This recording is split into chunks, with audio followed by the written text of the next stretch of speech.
Please join me in the responsive reading printed in your order of service. Pack nothing. Bring only your determination to serve and your willingness to be free.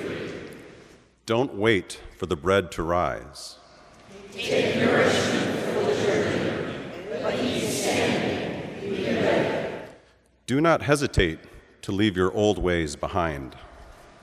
Only surrender to the need of the time, to love justice and walk humbly with your God. Welcome to Fountain Street Church, where we've been growing in our understanding of the Spirit for 147 years. I'm Jim Anderson, and from my perspective, this is the only church that my wife and I would attend and raise our daughter. 25 years ago, Lisa and I were married at Christ Community Church in Spring Lake, a church that now no longer exists in its form when we were married there. In light of that, I encourage you to attend the town hall meeting today regarding the future of this great congregation. And I implore you, don't let this church go. More than ever, our world needs the kind of understanding, participation, and diversity of ideas and conflicts that this church symbolizes. It's worth treasuring for the community, if not for yourself. I also encourage you to circle Wednesday, June 15th on your calendar. This is the evening we'll hold our annual Liberal Legacy Society event. Don't know about the Liberal Legacy Society? Well, please see me or any foundation member after service. I close my comments this morning with a letter written from a member of this congregation to our senior minister some 40 years ago regarding the concept of religion as a centering influence in life. This short paragraph resonates with me especially in terms of our Sunday service experience, honoring our past as we envision our future. Listen to this letter. Fountain Street Church is one of the centers of my life. I find myself continually pushing outward, seeking new experiences, new situations, testing myself. But one always needs to return to the centers of one's life, the spots where one feels comfortable, where things make a little more sense. Nature is a center, my closest friends provide a center, and my children, because in them I see a link with the future. Centers are so important in a world with so few centers, in a world that seems to be losing centers rather than creating new ones, in a world that increasingly, to me at least, makes less and less sense. When I sit in church on Sunday, I sit in the same place. I sit there with my friend. That small consistency makes sense because of its consistency. I feel a link with the other people. There's a bond between us all because we're all there together. And while our reasons for being there might differ, we're there in one spot and we're participating in a common experience. That bond makes sense. It feels good. Sitting there on Sunday morning, I do not feel alone. This church is one of my centers. Centers give sense to life, and anything that gives sense to life is a treasure that we must guard and protect. Thank you.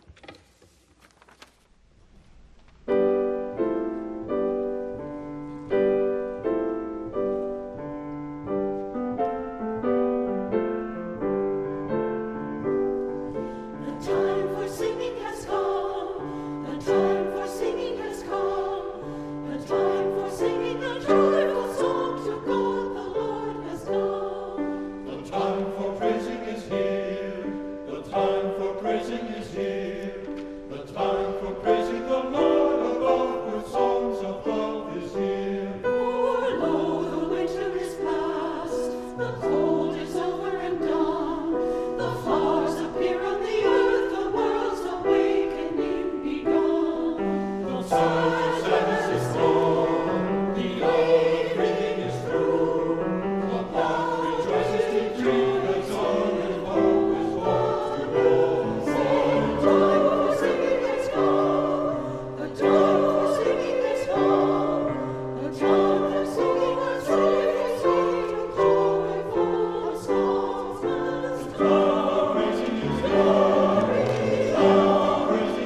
This morning at our 9:30 worship, we were blessed to have 6 new beloved souls join our community. I bring you these 6 names and ask that as we enter into a time of prayerful reflection, that as you hear these names and then enter into the silence that follows, you remember what it was like for you, whether it was here at Fountain Street Church, as Jim described, or in some other profound family of your choosing, when you took that faithful step forward to risk yourself in the joyful responsibility of belonging. These are the 6 that now among us ask us in Dharmic tradition to bend as the willow bends with the wind. They join our community because we have invited them to change us. And this is one of the many ways in which Fountain Street is a profoundly different place than other institutions who would welcome the idea of membership as a covenant from a community toward an individual, and not necessarily the other way around. Let us hear the names and offer our thought and prayer, our meditative reflections for their life among us and the joy and challenge it will indeed bring if we are so lucky. Heather Darling, Matthew Heising, Kristen Locke, Matthew Locke, Annie Rouvillois, Nick Dewsbury, Renee Theriault.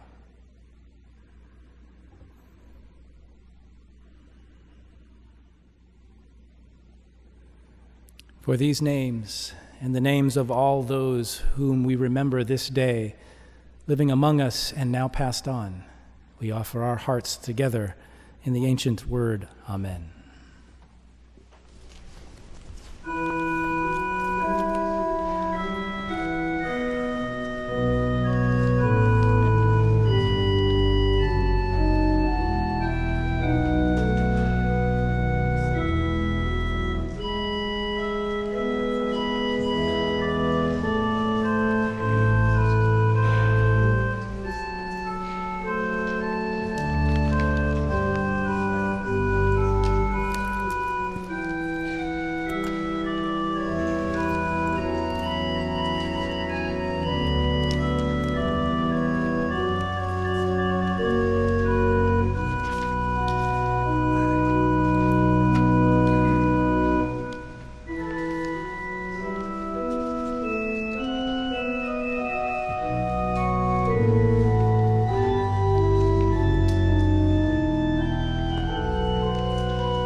Even after 40 years of preaching, each one of them is hard.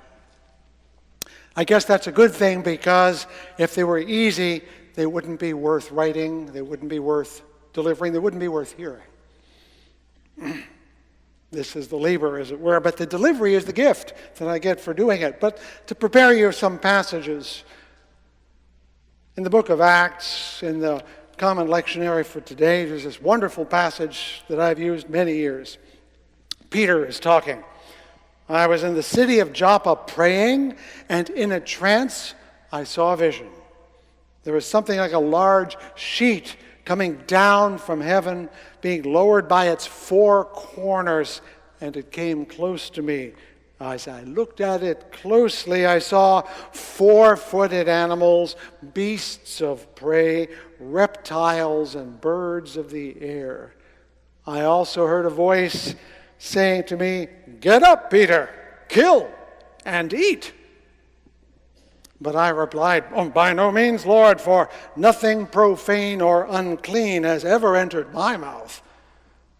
But a second time the voice answered from heaven, "What God has made clean, you must not call profane." This happened 3 times. Then everything was pulled up again into heaven. In this week's New York Times, on the 20th, the Treasury Department said it will announce that Harriet Tubman, an African-American who ferried hundreds of slaves to freedom, will replace the slave-holding Andrew Jackson on the center of the new $20 note, according to a Treasury official, while newly popular Alexander Hamilton will remain on the face of the $10 bill. Other depictions of women and civil rights leaders will also be part of the new currency designs. The new designs from the Bureau of Engraving and Printing would be made public in 2020 in time for the centennial of women's suffrage and the 19th Amendment to the Constitution. None of the bills, including the new $5 note, would reach circulation until the next decade. It was unclear whether details of the unexpectedly sweeping changes would win over some women's groups who had sharply criticized Treasury Secretary Jacob Lew for reneging on his 10-month commitment to put a woman on the face of the $10 bill, which is the one currently in line for an anti-counterfeiting makeover.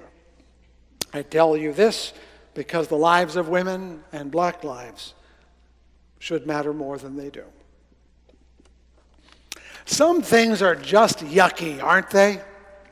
Spiders and snakes, things that crawl and slither, slimy things like slugs, and stuff that makes that sticky sound when they move. Ooh, are you feeling squeamish and faintly disgusted? Yeah, good. Because that's how Peter felt when he heard a divine command to kill and eat. From before his time up until now, Jews have observed what are called the laws of kashrut, which means fit or pure to eat. And none of those things are kosher. The rules are set out very clearly in the Torah. The animals Peter sees are treif, impure, unclean, birds of prey, reptiles, wild animals, and presumably insects as well. He was taught to regard these things as impure, unclean, yucky. His response is naturally disgust and presumably confusion. God forbade these creatures in the Torah, and yet he hears God telling him, take and eat. That's confusing, isn't it? Imagine your mother or father sitting you down at the dinner table and handing you a handful of cockroaches and saying, well, eat up. They're your parents. You should do what they say. But they're cockroaches. They're yucky. Disgust and confusion. 2 emotions that we dislike that come together. No wonder Peter refuses God 3 times. And it happens more often than we may think. Those of you who remember Sholem Aleicham's character Tevye from Fiddler on the Roof may remember that twice he compromises on his daughter's marriage partners, one to one he didn't choose, and one to someone who was in political trouble. But the 3rd time, when Chava secretly gets married to a Christian, he disowns her. She is dead to him. She has not only defied him and defied her faith, she has become treif, impure, by marrying a Christian. Long ago, my late mother-in-law, a child of the Jim Crow South, upon meeting some of my classmates, two of whom were married, who happened to be both black and white, later told us she found the thought of them being a couple to be disgusting. How could she bear two when she never finished the question? She is not alone in that sentiment. The yuck factor is real. Ethicist Arthur Caplan created the term back in the 1990s, meaning our innate sense of disgust is both real and sometimes powerful and trustworthy. In 1997, Leon Kass responded to this, to the first time we cloned an animal. Remember which was the name of the sheep? Dolly the sheep. He said that, and he wrote an article called The Wisdom of Repugnance, saying that when we recoil with disgust, that's important. That tells us something about moral lines that have been crossed. Later on, a younger man, Jonathan Haidt, whose book, The Righteous Mind, takes that up along with others for insights that describe how our sense of disgust is part of our moral thinking, that we have a reaction and then we come up with reasons to follow it. I'm not going to review them here. I'm just mentioning them because this is a subject of some interest out there, and also to undermine for us who are liberals and progressives who tend to dismiss such reactions as backward, that we have them too. And everybody else does. Yes, my mother-in-law was wrong to feel that way, and yes, most bugs and snakes are quite harmless. But we all feel this sense of disgust, of loathing, and we should pay more attention to it because it's shaping our thoughts. Disgust actually has sound origins when you think about it. Smelly, slimy, crawly things are likely to be inedible and perhaps even poisonous. Decaying things smell bad because they're bad to have around. And we all have that experience. But it is not always accurate that it's going to be bad for us in every case. Have you ever eaten snails? Some of you are going, yeah. Some are going, no. But you've had clams. Yummy, right? But snails and clams are both mollusks. Why is the one in the ocean less yucky than one in the land? Likewise, we all love lobster, but we couldn't stand grasshoppers. And yet both are arthropods. Both are insects. When you eat a lobster, you're eating a giant sea bug. Yucky, yummy. Our sense of what is disgusting is not perfectly accurate. Among the more mortifying moments in my life from long ago when I was quite a young child was when I told my mother in the sight of our black cleaning woman that she smelled bad. I didn't know it was a bad thing to say. My mother was mortified. But I read later as an adult Henry Louis Gates' wonderful autobiography, Colored People, that's his title, reminding us that his grandmother found that all white people smelled bad. We were both wrong. Oh yeah, people do smell a lot, and we all know what that's like, but its goodness or its badness is not innate. It's learned, taught, acquired. I hear that the Chinese often find cheese disgusting because fermented milk does not exist in their culture. And as my mother-in-law found interracial sex disgusting because that was her culture, lots of things we have been told are disgusting are learned, not natural. In this very room, John Corvino, a scholar from the University of Detroit, came here because Aquinas College wouldn't let him speak because he was speaking on behalf of gay rights. And he tells that whenever he talks about gay rights, he gets people talking about how it's disgusting. Another learned factor, another learned behavior. Which brings me back to the story from Acts. The purpose of the story in the New Testament is to teach Peter that the gospel was not limited to the Jews, but was good for all people.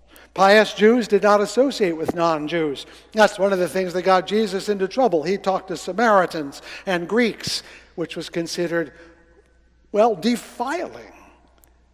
The same way a millennium later, Christians would not associate with Jews because they were also dirty and disgusting by them. You will notice that whichever group is powerful has the right to label the non-powerful as disgusting. It's never the other way around. But we each had our turn describing an outsider as disgusting, dirty, defiled. And here's the most important word: impure. Purity is a very deep concept and a very troubling and troubled one. Purity obviously is good. It's literally kosher. The word kosher has at its root the sense of purity.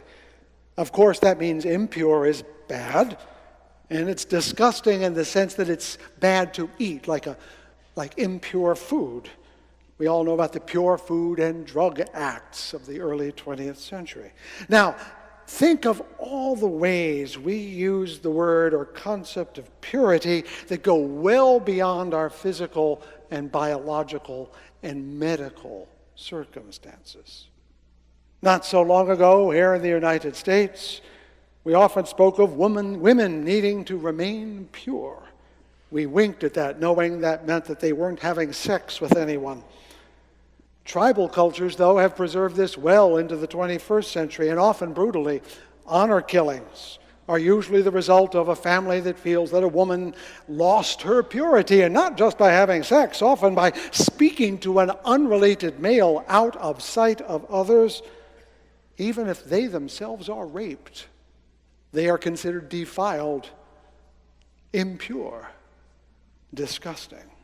And of course, this strikes us as outrageous. But many people in this room were alive, if not fully grown, when Emmett Till went to Mississippi, spoke to as a 14-year-old boy, spoke to a 21-year-old store clerk who accused him of propositioning her, and he was beaten to death later that night because in the South, protecting women from the danger of black men stealing their purity was as dangerous as being a woman in certain tribal societies. Let's be honest. Purity more often kills than it saves. We use it to justify killing, ostracizing, relegating, denigrating, and otherwise diminishing other people. In the name of our purity, others are set aside, put down, relegated, and diminished. Gender and race, religion and ethnicity, all sorts of things have been used as standards of purity. And of course, we're not immune, even here in Michigan. The latest iteration are the bathroom laws of North Carolina, which are getting all the opprobrium they deserve, except for our own Senator Casperson up there in the Upper Peninsula, who believes we need to have laws in Michigan to make sure transgendered people don't threaten the regular people. According to the Detroit Free Press, and I'm quoting now, Senator Casperson has said that transgender students should be barred from using bathrooms that don't match their birth certificate. I will stop here and say, I don't know about you, but I haven't carried my birth certificate on my person for a very long time. And I'd like to know who out there is going to be checking, and how do they know they're telling the truth? Mr. Casperson goes on, maybe there's something that's just not normal. And normal's not the right word, he says, but there's something that's just not right when we're mixing these kids together. Mixing, race mixing. Remember that? Miscegenation. It's bad for the people to mix together because then they will defile the purity. Do you see where I'm going? Race, sexuality, gender, religion, ethnicity. We can't have them near us. Ethnic cleansing, Jim Crow lynching, honor killings are all in the name of preserving purity for no reason except to keep others down. That's all it's ever been. It's about power. It's about maintaining power. It's about keeping privilege.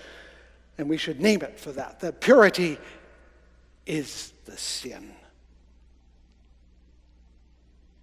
Like Peter, we all would like our world to be clearly divided between good and bad, right and wrong. And like all people, we generally think of ourselves as being good and the other people as being bad and us as being right and others as being wrong. We all do it. We all do. But then we hear stories like that in the book of Acts. And here's God who goes and lowers a tent full of slithery, slimy, nasty, poisonous, vicious, nasty, yucky stuff and say, Pete, eat up. And he resists and realizes that in doing so, he's resisting a larger part of himself. Who am I, a mere human being, to decide what is clean and unclean? What I have made clean, says the Bible, is not for you to make profane. All creatures on this earth, especially the humans who are trans or cisgender, black and Latino, gay and straight, Muslim and Catholic, rich and poor, American and Syrian, believer and non-believer, rich and poor, like it or not, we're already mixed in. And separating us doesn't make us purer, it just makes us separate. Passover began on Friday night, and Jews around the world sat down to their Seder where they remember the story of liberation. As the story reaches its climax, the Red Sea comes crashing down upon the armies of Pharaoh, and the Haggadah, the book, the story the Jews have used for centuries, reminds Jews to spill drops of water, drops of wine from their cup before they drink it as a remembrance of the Egyptians who suffered so that they might be free. And when they cross over through the dry ground and the ocean swarms over the armies of Pharaoh, folklore says that the angels in heaven rejoiced, and God rebuked his own angels and said, "Would you rejoice when my children are dying?" It is a fact that misery and death and injustice will happen. But every one of them is a loss to every one of us. We have the voice of God in our head. People wonder what good church is for anymore, and maybe this is it. To listen to that likeness to God we supposedly have, that image and likeness, or maybe the better angels of our nature, what as Lincoln called them. We all know what's right. We really, really do. We just don't want to do it. I recall St. Augustine wonderfully, and I've mentioned this before, on the verge of his becoming Christian, but not quite, prayed, "Oh God, give me chastity, but not yet." We all want to be, "Oh God, give me nobility, but after I've made my fortune. Oh God, let me be noble, but only after I've paid off my loans." The reality is we all know what is right, and we all have 1,000 reasons to put it off. And the reason you're here is so that someone like me, no better than you, reminds us that that voice that says, all of it belongs, all of it lives, all of it has my likeness and image. Out there in the big world that we live in, surrounded by news and all sorts of voices that we would rather not hear but always find, our fears are being constantly stoked. Build this wall, patrol this neighborhood, make sure that our leaders are protecting us from this or that other evil, keep them over there and keep us over here. They're filling the air with cries of danger and the safety of being in a pure place. It doesn't exist, not even here. Especially here. In fact, this church is a monument to impurity. It exists to say, I don't care how much a sinner you are, I don't care how short, tall, black, white, gay, straight, I don't care how cis or trans, I don't care how rich, I don't care what you are. If you're a human being, you belong here. You are only excommunicated from this church, as my spiritual ancestor William Ellery Channing put it, by the death of goodness in your heart, not by the church itself. This place, impure, imperfect, defiled, messy, mixed up, yucky, is where hope lives.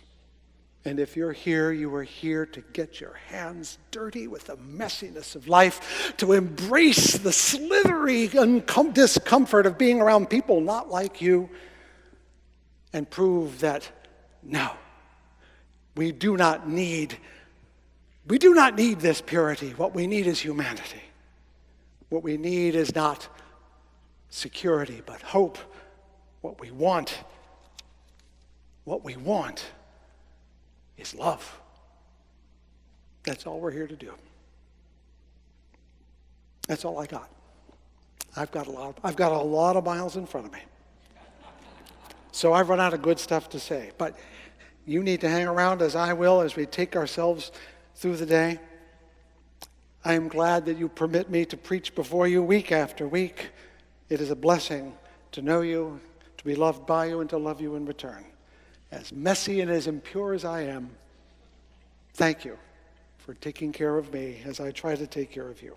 May the words of my mouth and the meditations of my heart be found true in thy sight, thou who art my rock and my Redeemer.